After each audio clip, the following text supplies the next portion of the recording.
name is Brooklyn Gilsdorf, and I'm going to talk about the possible correlation that I studied between kombucha and beets and their benefits for athletes in our bodies able to use the nitric oxide from the nitrates that are in the beets, and how the possibility of fermenting the beets with kombucha could speed up the process of the nitrate to nitrite conversion process that they would have to undergo. In regards to the research question, it was, to what extent does fermenting beets with kombucha of divergent pH levels affect the nitrate converting process deduced by the evident nitrate quantity measured in mg/kg?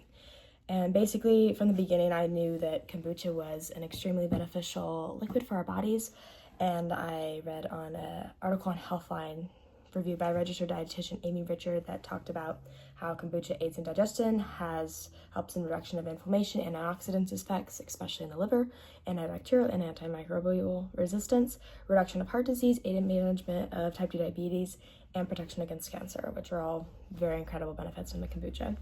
And I felt that the pairing with beets,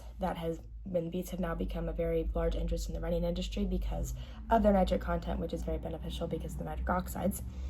There was an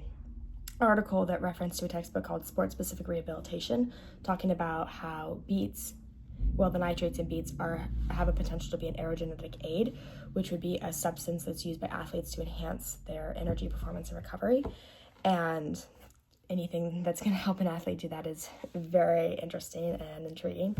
And the nitrates help improve the VO2 max for athletes, which is the maximum level of oxygen an individual can use during an intense exercise, which is kind of like one of the main things, is along with vasodilation that these nitrates to the nitric oxide can benefit athletes for. And they're predominant in the vasodilation, which helps get blood flow going, helps your muscles get going quite quicker, and it inevitably lowers your blood pressure and revamps the circulation, which I read in an article on Healthline again called 5 Nitric Oxide Supplements That Boost Your Health and Performance.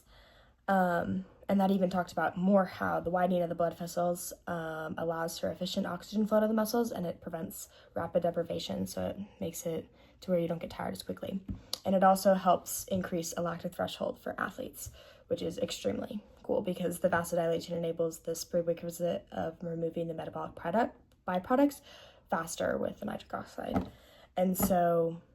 those are kind of two interesting things that I paired together to see if you could possibly quicken the nitrate to nitrate conversion process, because there is a lactic acid bacterium strain in the kombucha that has nitrate reductase. Therefore, it would reduce the nitrate to nitrite prior to ingestion. I was very intrigued with this topic because I am an endurance athlete myself.